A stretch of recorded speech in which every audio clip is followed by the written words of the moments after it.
Question number 83. Is laid on the tables. मैं बड़ा सौभाग्यशाली हूं कि 14 वर्ष की प्रतीक्षा के बाद स्टार्ट क्वेश्चन पहले 5 में आया है। मैं बड़ा आभार व्यक्त करता हूं। हम डेफिनेटली लगी। लॉटरी नहीं निकलती है ना। माननीय मंत्री जी ने बहुत विस्तार से उत्तर दिया है, पर मैं जरा इस संबंध में जानना चाहता हूं कि बहुत बार इस प्रकार के जो सट्टेबाजी है या जुआ है वो अवैध नहीं होता है, वो बाकायदा मान्यता प्राप्त है। और जैसा बताया भी है माननीय मंत्री जी ने कि प्रदेश की सरकारों को इस संबंध में अधिकार प्राप्त है, लेकिन बहुत बार ऐसा होता है, मेरे खुद के संज्ञान में है, कि इसके आकर्षण में फंस करके कोई बड़े बड़े जो स्टार हैं विभिन्न क्षेत्रों के, क्रिकेट के, फिल्म के इत्यादि इत्यादि, इसका प्रचार करते हैं, तो उसके आकर्षण में फंस करके, लत में फंस करके नौजवान पीढ़ी भी इस जुए के अंदर इन्वॉल्व हो जाती है और बाद में निराश होकर वो आत्महत्या का इस प्रकार का कदम उठाती है। मेरा ये प्रश्न है, मैं जानना चाहता हूं कि बेशक वो साइबर अपराध के अंदर न भी आता हो, तो क्या इस प्रकार की कोई गणना, क्या कोई हिसाब कोई रखने की कोशिश है कि इस प्रकार के डिप्रेशन में जाकर के जो आत्महत्या करते हैं उनका कोई आंकड़ा सरकार के पास है? माननीय अध्यक्ष जी, ऑनलाइन गैम्बलिंग और इलीगल बैटिंग का विषय बहुत ही महत्वपूर्ण विषय है। आज हमारे सामाजिक परिस्थितियों में जिस तरह से डिजिटल का प्रभाव है, उसके बहुत सारे फायदे हैं और कई नुकसान भी हैं। उन नुकसानों में से एक ये भी है।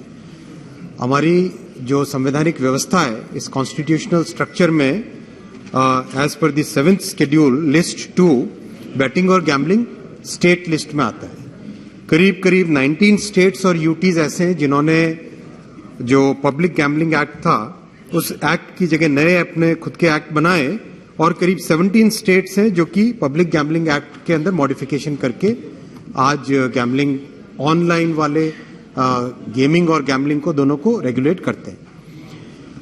अनफॉर्चुनेटली डिजिटल की दुनिया में स्टेट की बाउंड्रीज का कोई मीनिंग नहीं रहता है। इसीलिए इस पूरे कॉम्प्लेक्स विषय को किस तरह से आगे लेके जाएं। अच्छा, इसमें कोर्ट्स का भी बहुत सारे अलग अलग कोर्ट्स ने अलग अलग इंटरप्रिटेशन दिया है। एक ही गेम को किसी कोर्ट ने कहा कि ये गेम ऑफ चांस है, कोई दूसरा कोर्ट कहता है ये गेम ऑफ स्किल है। बहुत कॉम्प्लेक्सिटी को ध्यान में रखते हुए एक इंटर मिनिस्टेरियल टास्क फोर्स बनाई। उसने सारे के सारे स्टेक होल्डर्स के साथ डिस्कशन किया। डिस्कशन करने के बाद में एक क्लियर डिसीजन लिया गया कि सेंटर के लेवल पे भी एक रेगुलेशन की जरूरत है अध्यक्ष जी। इसीलिए अभी हाल ही में इंटरमीडिएरी रूल्स के अंतर्गत ऑनलाइन गेमिंग के लिए एक फर्स्ट स्टेप लिया गया रेगुलेशन का, और इसका सोसाइटी पे क्या इम्पैक्ट पड़ता है सरकार उसके बारे में सजग है। और मैं रिक्वेस्ट करूंगा cutting across the political parties, इस पे कंसेंसस बनना चाहिए कि इस एंटायर सेक्टर को कैसे रेगुलेट किया जाए। माननीय अध्यक्ष जी, मेरा दूसरे सप्लीमेंट्री जो मैं पूछना चाह रहा था उसका उत्तर पहले सप्लीमेंट्री के अंदर ही लगभग आ गया है। मैं ये जानना चाहता हूं कि इस मोबाइल या इंटरनेट, इसका जो नशा है, इसके संबंध में पूरा देश चिंतित है। यानी अभी परीक्षा पे चर्चा केंद्र माननीय प्रधानमंत्री जी ने जब वो बच्चों से बात कर रहे थे, उन्होंने कहा कि एक दिन का फास्ट बच्चों को रखना चाहिए, क्योंकि ये बच्चों की या बड़ों की भी क्षमता बढ़ाने की स्थापना की क्षमता घटाता है। और ये जो एप्स हैं जिनमें ऑनलाइन गैम्बलिंग होती है, अधिकांश चाइना की है। तो माननीय मंत्री जी ने कहा है कि हमने एक राष्ट्रीय स्तर के ऊपर उसके विचार विमर्श किया है। मैं बस खाली यही जानना चाहता हूं उसका कब तक परिणाम आएगा, और इस रोग से गैम्बलिंग चले, वो जो वो सरकार की, प्रदेश सरकार की नीतियां वो उस पर निर्णय करें वो, परंतु केंद्र के स्तर पर जिसमें सीमाएं नहीं, जैसा माननीय मंत्री जी ने भी कहा है कि प्रदेश की कोई सीमा नहीं है, इस पर रोक लगाने का कोई विचार आगे है, ये मैं जानना चाहता हूं। अध्यक्ष जी, हमारी जो कानून की व्यवस्था है उसके अंतर्गत समय समय पे कई ऐसे ऐप्स के अगेंस्ट एक्शन लिए गए जो कि आप सब विदित हैं उसके बारे में। साथ ही साथ जैसा माननीय सदस्य हमारे सीनियर मेंबर साहब ने कहा कि कई बार जैसे फिल्म के हीरो जो सोसाइटी में जिनको लोग बहुत मानते हैं, वो लोग जब इसका प्रचार करते हैं, उसके लिए ministry of information and broadcasting ने एडवाइजरी भी इश्यू की है कि जो भी एडवर्टीजमेंट आए उस एडवर्टीजमेंट को ढंग से पेश किया जाए, जिससे कि हमारे जो यूथ पे इसका एडिक्टिव इफेक्ट है वो ना पड़े। ये वाकई चिंता का विषय है ऑनलाइन गेमिंग और गैम्बलिंग का। इसके ऊपर सीरियस रेगुलेशन और बढ़ना चाहिए, इसके बारे में सरकार एकदम क्लियर है। और जैसे ही राज्य सरकारों के साथ कंसेंसस क्रिएट हो जाएगा, माननीय अध्यक्ष जी, एक्चुअली क्वेश्चन नंबर 93 भी सेम विषय पे है। अगर ये आपका है प्रेरोगेटिव, अगर ये दोनों क्वेश्चन साथ लिए जाएं तो जैसे राज्य सरकारों के साथ कंसेंसस एक बार क्रिएट हो जाए तो मेरा मैंने एक प्रोफेशनल मत ये रहेगा कि इसके ऊपर एक सेंट्रल एक्ट भी आना चाहिए। क्वेश्चन नंबर 93 क्लब करते हुए मनीष तिवारी जी। पहले क्वेश्चन नंबर 93 बाद में लेंगे, इसके बाद क्लब कर दिया लेकिन okay no problem. Thank you very much, Mr. Speaker, sir. Mr. Speaker, sir, there is an inherent contradiction between the minister's answer to Lok Sabha and the actions of his ministry. Now, in the answer, he's laid the entire onus on proscribing online gambling on the state governments. You know, he has quoted articles of the Constitution, entry 34 of the state list. He's quoted Article 162. He's quoted the Criminal Procedure Code. Now, my question is that if proscribing online gaming is the responsibility of the state governments, which even the Law Commission in its 2018 report alludes to, then how is it that your ministry has issued draft rules? You know, the last date was 25th of January in order to proscribe online gaming. Where, from which entry in the union list do you actually draw the authority then to issue those draft rules if the entire responsibility falls to the remit of the state government? And may I, Mr. Speaker, sir, with your permission, also add, if you read the definition of online gaming in the draft rules, that is QA, there is no distinction between online gaming and online gambling. So therefore, either government needs to tell this House that it does not have the powers under the Constitution to do it, or the government needs to make it very clear under which entry of the union list it is drawing the power. And number two, Mr. Speaker, sir, you've issued the draft rules, but even in the draft rules, the fundamental issue that you alluded to earlier in your answer, how do you make a distinction between a game of skill and a game of chance has not been answered. माननीय अध्यक्ष जी,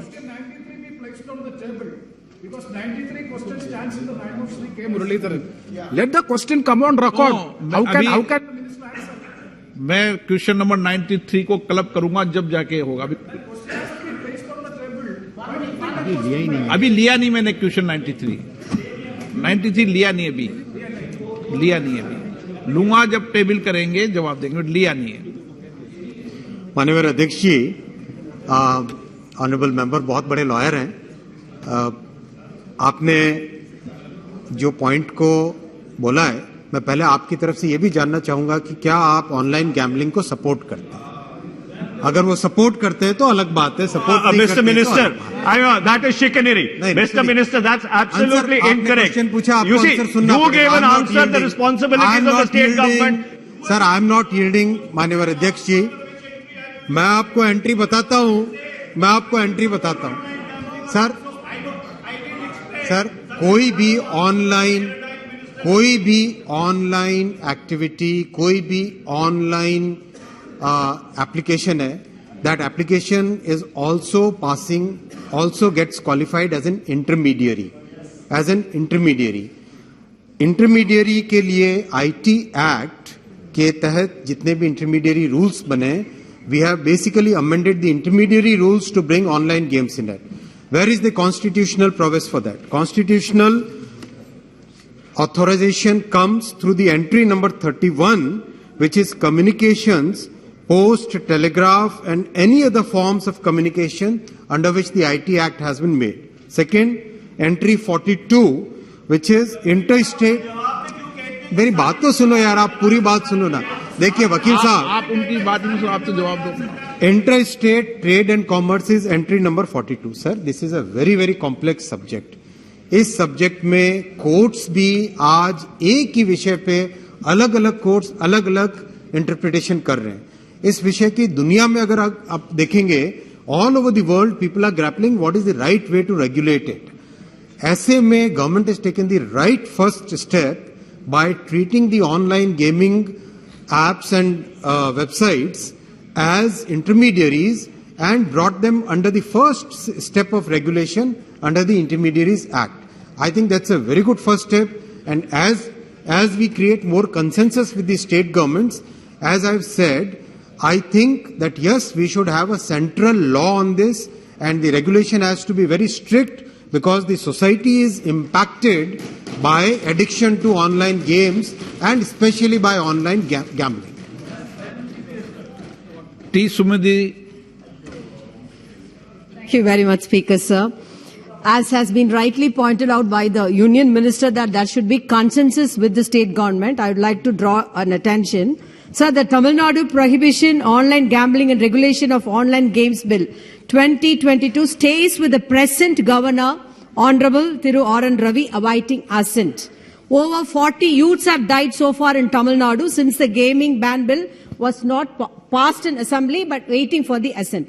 Now my question is, how does the government propose to ensure that the bill actually ends up seeing the light of the day? Does it also intend to ensure that other states also bring up their own legislations until a common legislation is brought forth by the union government? Thank you. Honorable Speaker, sir, already 19 states and UTs have passed their own laws. 17 states have actually amended the Public Gambling Act and introduced the online gambling elements within that Public Gambling Act. If there is something which is happening in a particular state, I don't think this House should be commenting on that.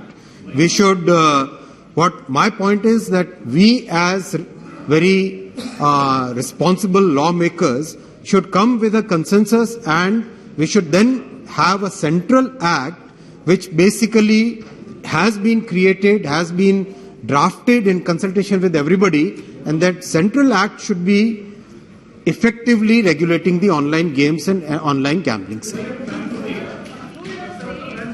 Question number 93 club किया जाता है श्री के मुरलीधरन. माननीय मंत्री जी. The table of the House.